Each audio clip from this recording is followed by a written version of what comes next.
everyone. I'm here right now on my bedroom floor,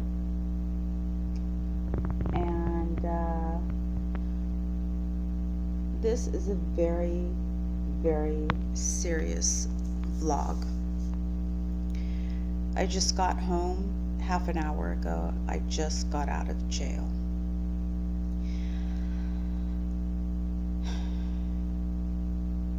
It's not for anything that I did. I didn't do anything. I didn't commit any crime. I've done nothing wrong.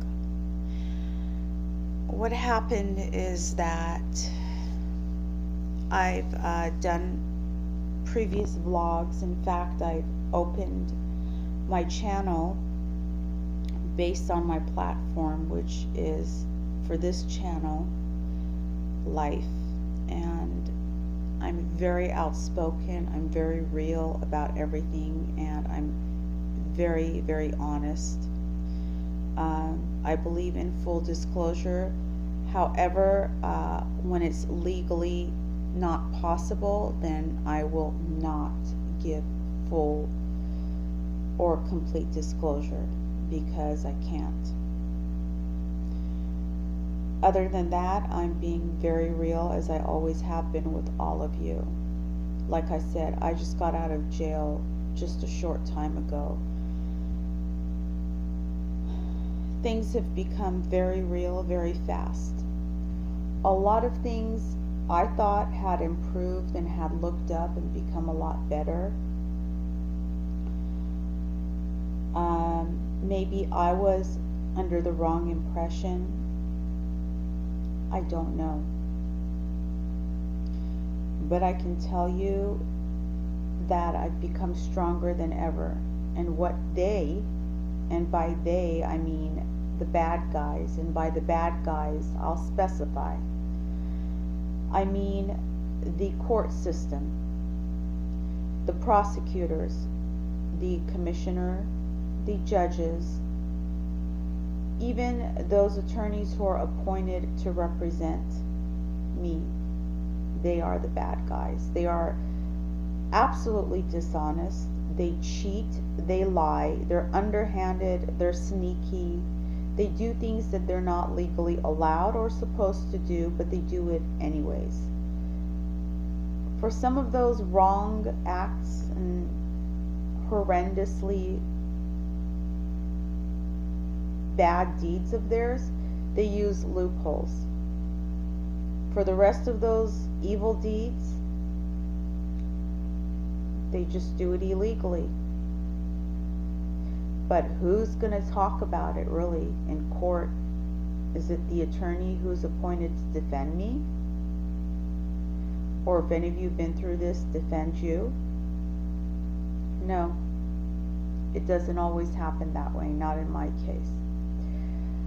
This case that I'm talking about, that I just got out of jail literally about an hour ago or so, is almost 2 years old. I have approximately 2 open pending cases in 2 different courts. I'm not going to name courts, prosecutors, district attorneys, a current commissioner, or the previous and current judges right now, but I will in a future vlog or future vlogs. I will list and enumerate and name names and other specifics. At this point, I don't feel that I can, but things will change. And I will not give up, because what was done to me was wrong. Briefly, what happened is that the larger case that was going on in another court, for which I was arrested in the year 2015, and I've been screwed with a lot illegally by the prosecutors in the court system, was recently, about a month ago, last month, June, it was dismissed because they were having problems with evidence and witnesses. So and it's on record and it's on transcript that the prosecutor, the female prosecutor, said the word dismiss. She dismissed the case, specifically dismissed it, and the underhanded judge at that time exonerated the bail, knowing, and the prosecutor had said that, the prosecution does intend to refile. So the judge knew that the case was going to be refiled subsequently, yet he exonerated the bail to make it difficult for me. I've had to go through a lot to post substantial bail repeatedly in this one case alone. And he chose to unnecessarily exonerate, or in other words, delete all of that bail, so that when it did get refiled, I would not get credit for any of that bail. So I would be screwed in the biggest and worst ways. And I did ask on record, I spoke up for myself, and I asked the judge in June of 2017, Judge so-and-so, I do not call these judges or commissioners your honor, because they have no honor, they have no dignity, they have no self-respect, and they don't believe in fairness for certain other people. So they don't deserve that title, your honor, and I've never used it, and I never will. And with ample justification and good reason. At any rate, I asked him very politely on record, I put everything on record. I asked him not to exonerate the bail. I also asked him that since he is agreeing to dismiss the case, to dismiss it with prejudice, and of course he denied both of my requests.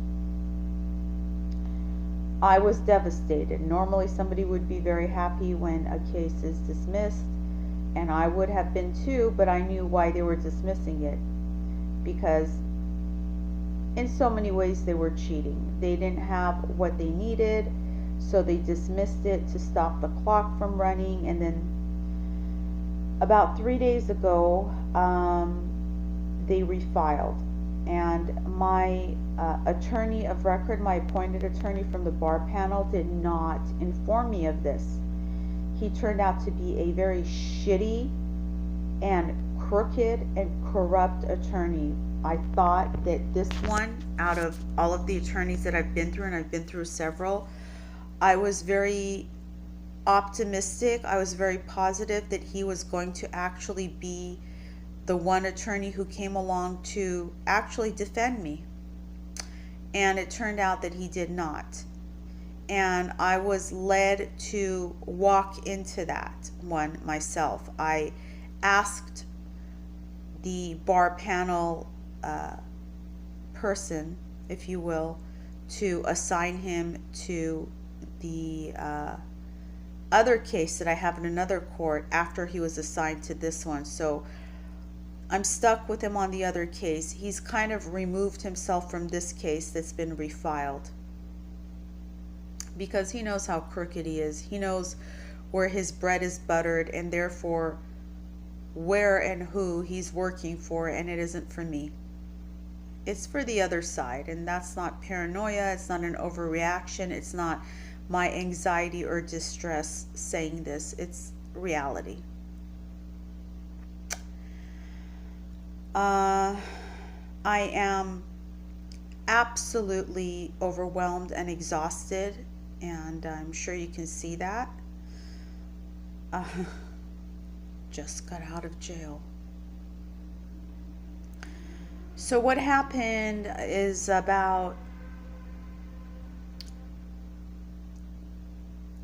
everything is approximate. So approximately, ever since they dismissed the case in June, I've been taking the initiative to contact the court on my own, because I'm responsible. I'm very responsible, and I am very honest. So I took the initiative to contact the court on my own every few days and ask if anything had been refiled.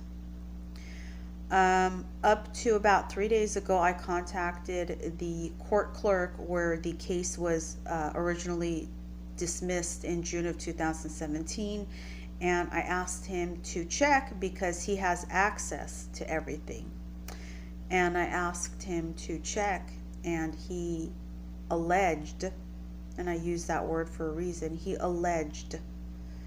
claimed that, in parentheses, supposedly there was no case filed against me. He was trying to convince me that there was no case refiled as of yet.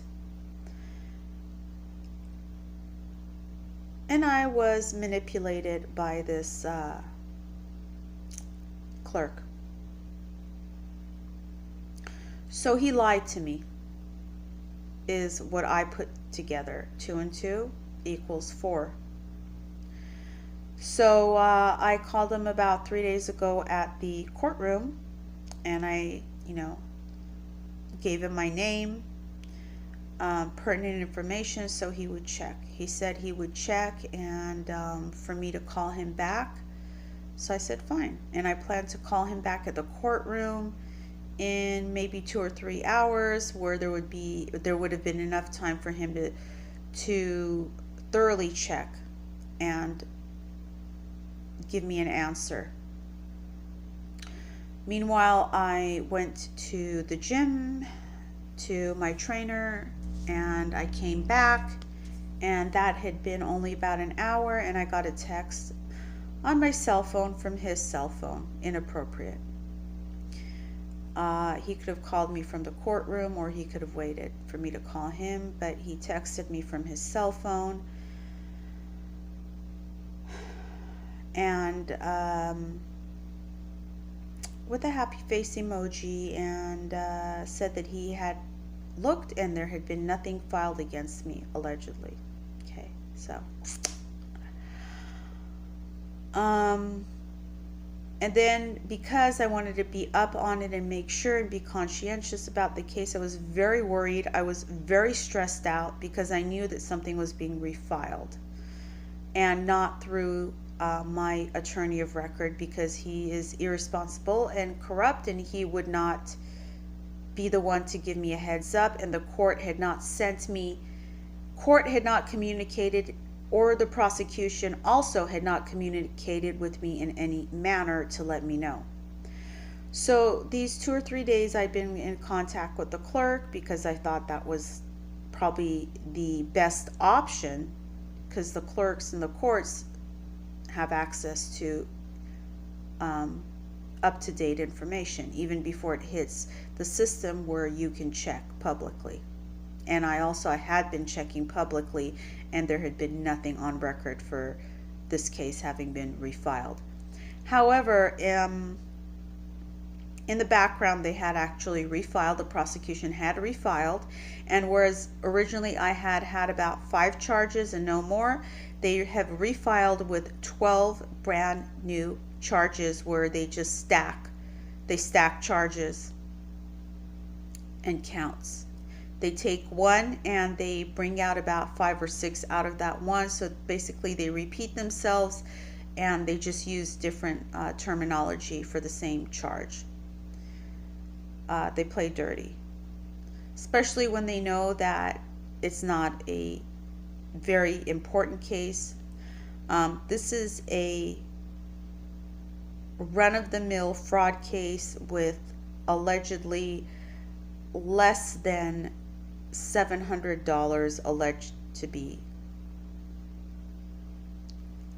lost. There was no robbery, there was no burglary involved. Fraud case, and there was no important merchandise involved. They're alleging very disposable merchandise. So it's not like this is heinous. It's not like it's unusual. It's not like it's even remotely out of the area of a run-of-the-mill petty case, but it has been filed as a felony nonetheless. I do have a lot of prior arrests. I have a long arrest history, and I've mentioned this in previous vlogs. They had refiled all the while he was telling me there was nothing on me. In fact, that evening, at between 4:45 and 5 p.m., he texted me again, "Hello, gorgeous. Still nothing. I've checked, and so I'm on my way home, and I'll check in the morning." I read that, and red flags went up. I'm not just not stupid, I'm very intelligent. I'm very perceptive. I know when alarms should be going off.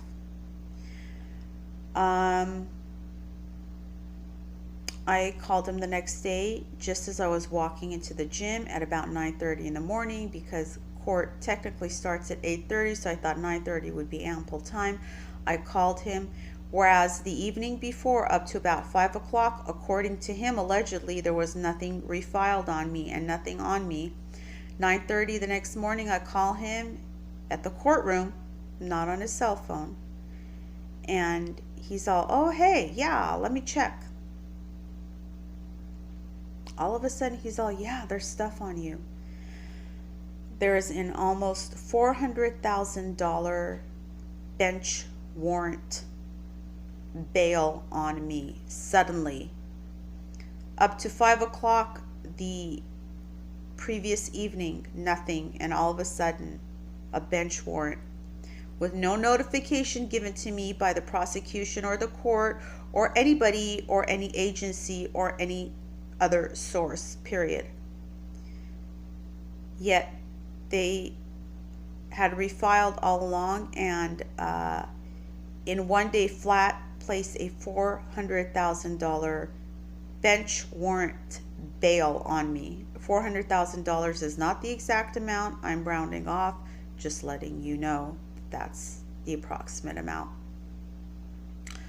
So immediately I made arrangements to be there the next morning, which was this morning. I went into court myself with a bondsman. I turned myself in an honest and proper and legal manner to address this case where they were wrong, not me. What happens? I go into court. I go into the court bailiff, because that's how honest I am, to the corresponding court, to the corresponding department, to the bailiff there. Maybe I should have turned myself into a different, not turned myself in, but maybe I should have checked in with a clerk. I didn't know. Maybe after all of this experience with the law, if that's what you want to call it, the law, the illegal law, because they're bad guys, that's why I call it the illegal law. It's my own terminology. Maybe I'm still naive. I thought I knew everything. Maybe I don't.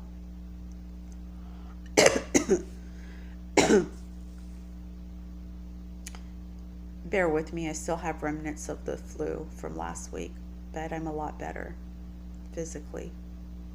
Although now I'm exhausted from jail.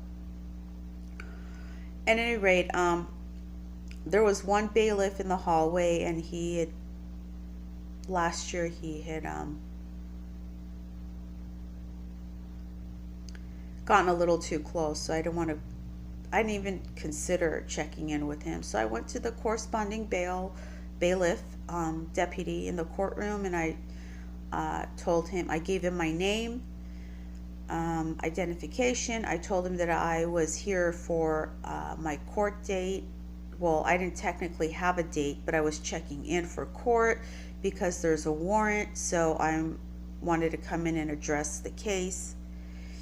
And he was really rude. He was an absolute asshole, complete and utter asshole. He actually grabbed my bag from me. I just went through the metal detector. Everything was checked, but he did it to be a fucking asshole.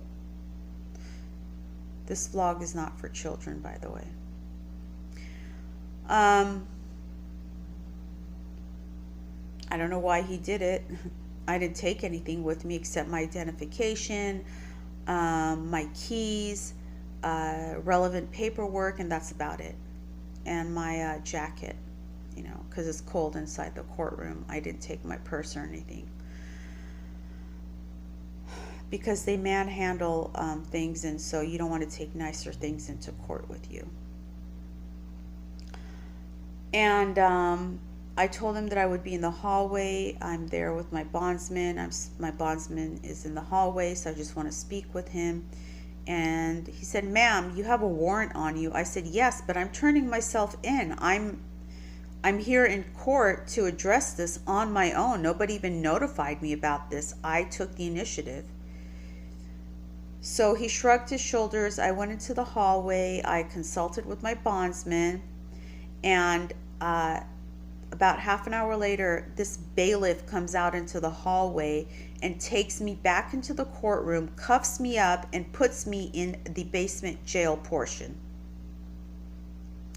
And all these deputies are on me like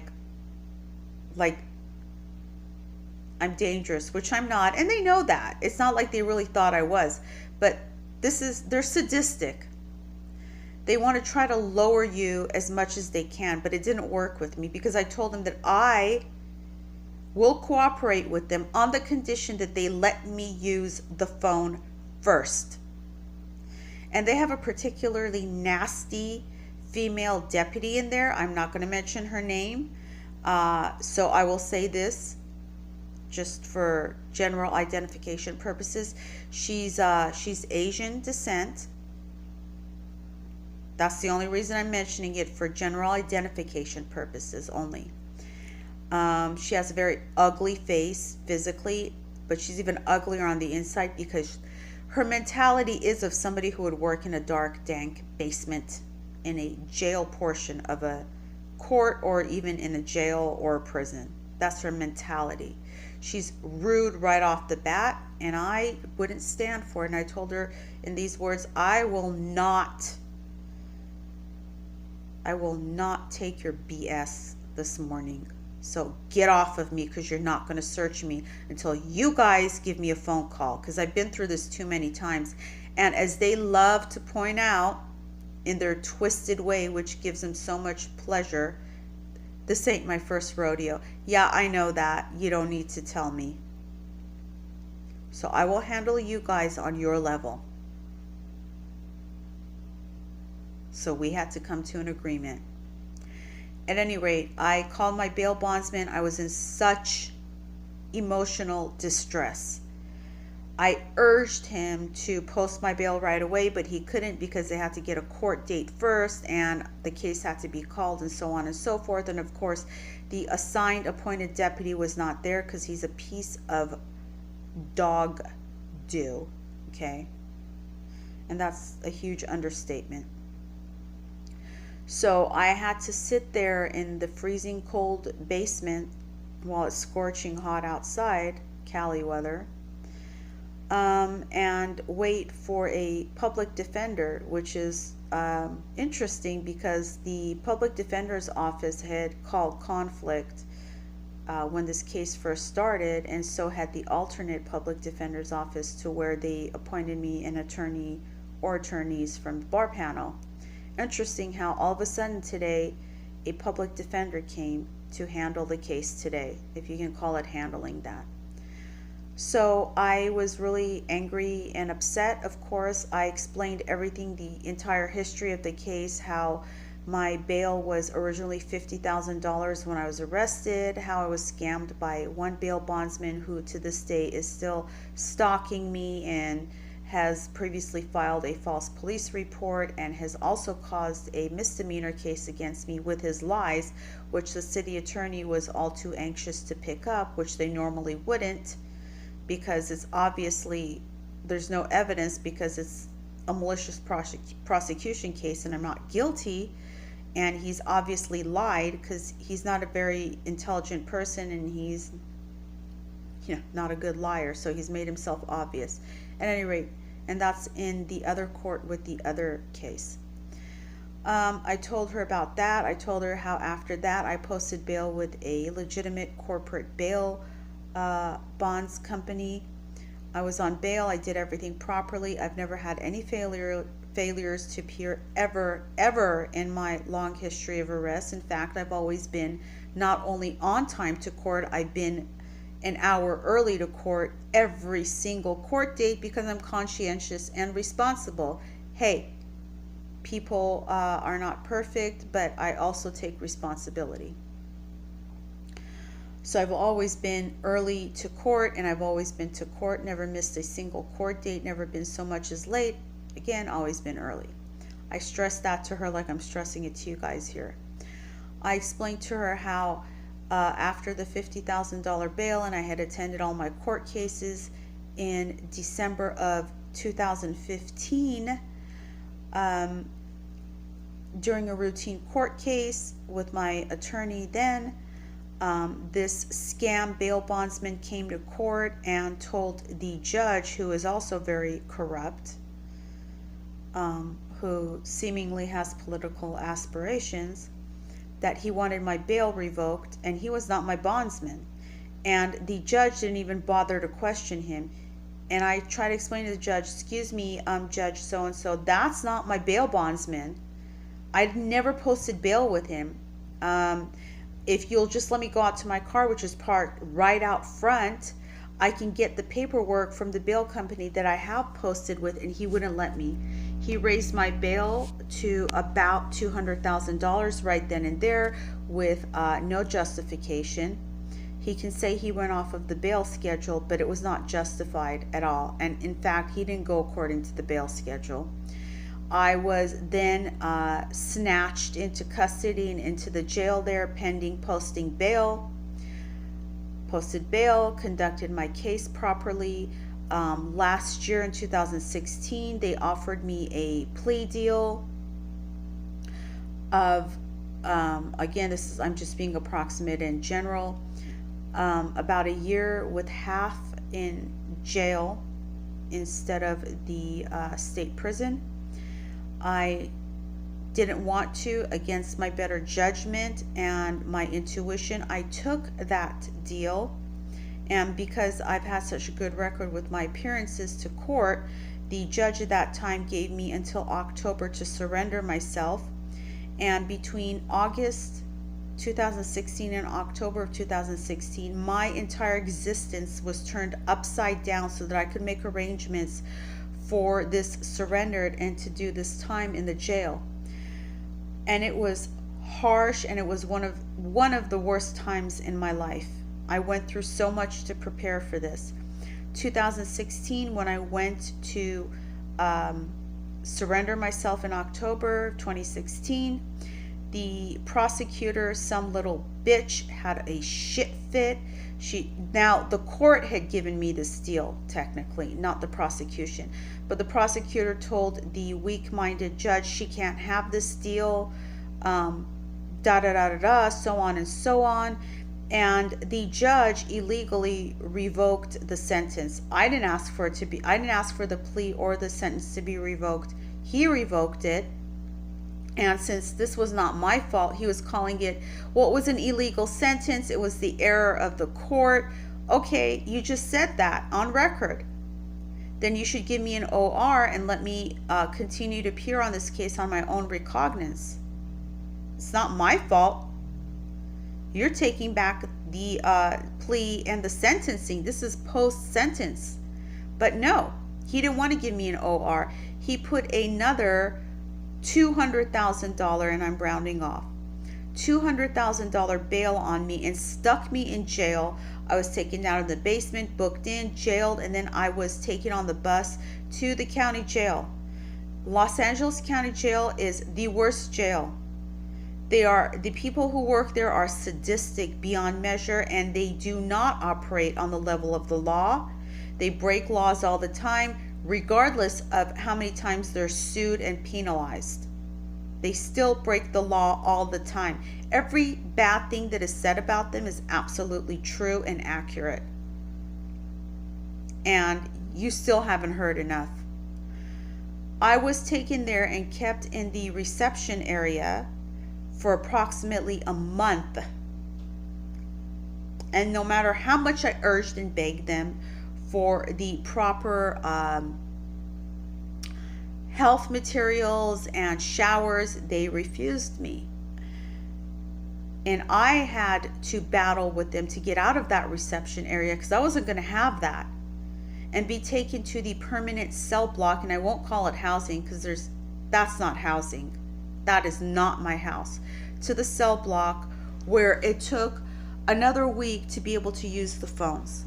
And when I'm in that jail, because I had a lawsuit against against the sheriff's department about 10 years ago, and this is how utterly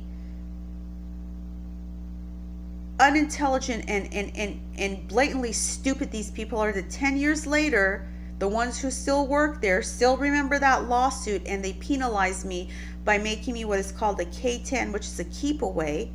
K-10s are for high profile cases, not for me. I'm not high profile. And they keep me isolated as a K-10 in that jail, which means I cannot be in the general population. I cannot use the phone as often as other inmates, or have out of cell time as often as other inmates. If I'm lucky, I will get 45 minutes a day if I'm lucky. And that's how I had to survive in there, to jump on that phone every chance I got to try to post my almost $200,000 bail with a lot of bail companies that are unscrupulous in Los Angeles County, who also lie and cheat, yet you have to put up with them. I finally posted bail approximately November, I think, and I was on a monitor because of the high amount of the bail. And they didn't care that I've had an excellent record of appearances. Perfect. 110% perfect appearance record. And ties to this county and stability and everything. They don't care. So they not only took money, high bail, they monitored me.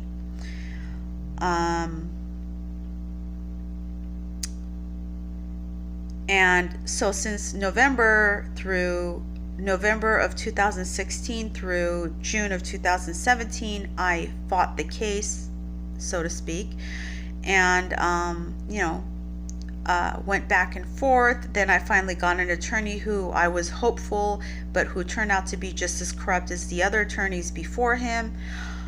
And the case was dismissed in June 2017, and just a couple days ago, or a few days ago, they refiled and added more than twice the amount of charges. They're bogus charges. They've stacked charges, and they've stacked bail. Again, they can say they're going by the bail schedule, but it's not justified at all. $400,000 bail for a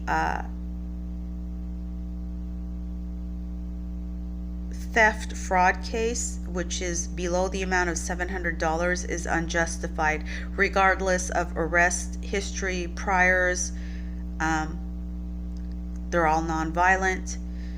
They have given me a strike. My strike was stricken in the other court. They don't want to strike it in this court, or they don't want to go along with it as they legally are required to. Again, they're cheating. At any rate, I went in this morning, and even though I went in on my own, I was snatched literally and put in jail, pending them sending me a public defender, and then having the case called in front of a very lousy commissioner. He's just been recently appointed to that court and to that department. He was in another court before. Maybe more about that later on in a future blog as well. He refused to lower my bail. My bail was kept as is, and as they were taking me away back into the basement, I called out to my bondsman and told him to post the bail now. I've gone back and forth with the bail company, because the bail companies will squeeze you and they will take unfair advantage of you. And they did do that to me. In fact, they in essence stole $1,000 more from me today than they should have charged me. And that was without my authorization. So I have that on my plate as well, because that's how they do it, and it's not right. It's also illegal, but that's how they do it. And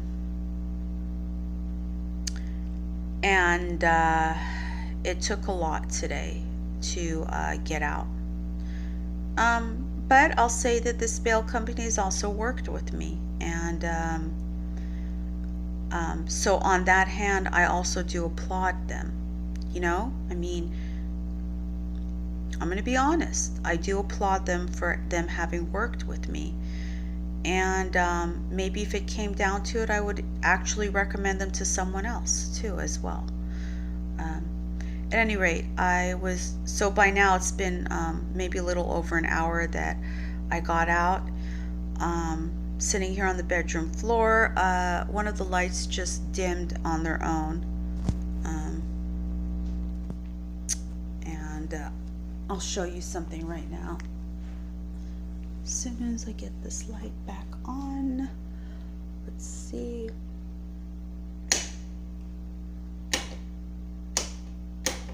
Awesome. It wants to stay dim. So, at any rate, I am back on monitor. It would be interesting to do a pole dance with this monitor. I'm not really in the mood for jokes. I'm very, very overwhelmed. I mean, you can see it. This is a jail face. And honestly, I questioned God on this, because I questioned God.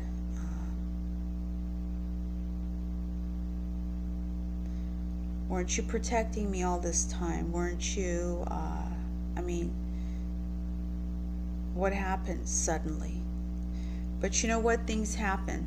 The enemy, the devil, steals your joy. The enemy wants you to stop believing. If you're spiritual, and if God is your spirituality and your higher power, the enemy is in the form of,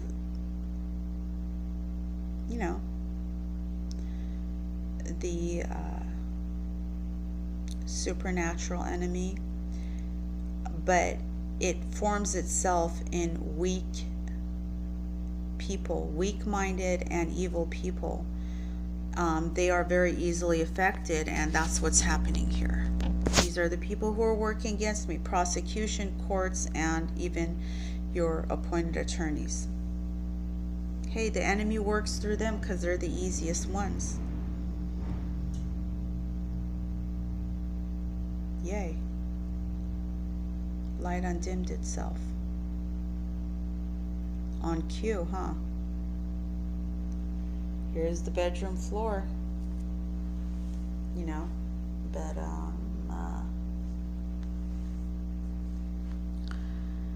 But you know what? I picked myself up and I said, no, I'm not going to allow it to make me question my faith. I'm going to come back stronger, because I know that's what its purpose is, and I'm not going to allow it. Because I know in the end I'll win. Perseverance, strength and courage, dignity and self-respect, and even more strength is what I'm all about. And I'm a warrior. I'm a survivalist, and I'm a realist. I love myself, and I love my God, and I will continue to keep my spirituality. Because if you're like me, then you know, and it's what you do. Because you have to. You have to see through this.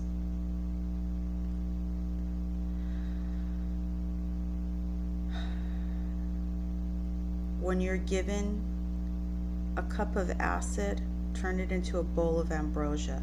Use it to your advantage. Find the upside in it even when you don't want to, because I don't want to right now, but I am, and that's what you do. Because I'm a soldier, and I'm going to stay down, and I'm going to be down like the soldier that I am. And by down, I mean up, all the way up, because I'm strong-minded. I am courage. I'm walking courage. I'm everything that they'll never be and they cannot be. There's a lot going on. There's a lot that I could talk about. But this is what I have to say for now, and this is how you handle what's thrown at you. It is what it is. You deal with it. Because you have to, and because you find a way to want to. And that's what matters. They say it's not what's done to you, but how you deal with it.